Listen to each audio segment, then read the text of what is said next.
the most monstrous iniquity that could ever have been imputed to Satan, to Janus, to the goddess of the thugs, by Charles Spurgeon. Christ loved the church and gave himself for her. Ephesians chapter 5, verse 25. I am the good shepherd. The good shepherd lays down his life for the sheep. John chapter 10, verse 11.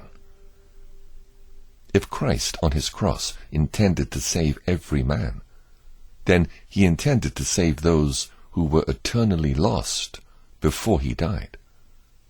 If the doctrine of universal atonement is true, that he died for all men, then he died for some who were in hell before he came into this world.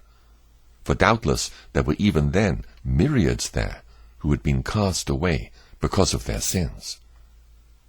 Once again, if it was Christ's intention to save all men, then how deplorably has he been disappointed.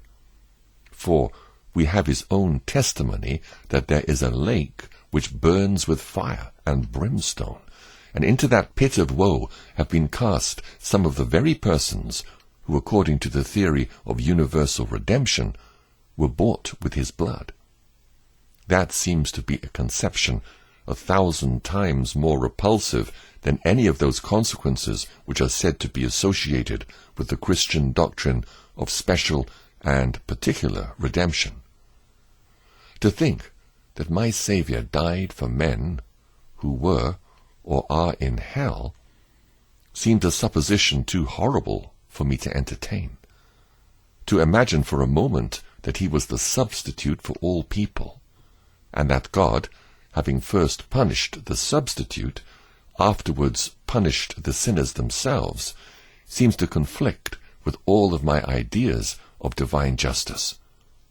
That Christ should offer an atonement and satisfaction for the sins of all men, and that afterwards some of those very men should be punished for the sins for which Christ had already atoned, appears to me to be the most monstrous iniquity that could ever have been imputed to Satan, to Janus, to the goddess of the thugs, or to the most diabolical heathen deities.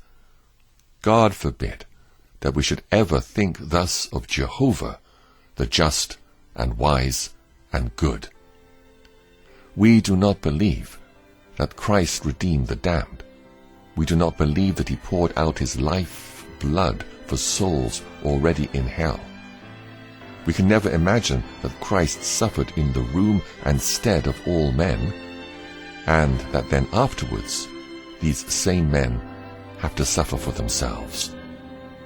We hold to this, that Christ laid down his life for his sheep and secured the salvation of every one of them.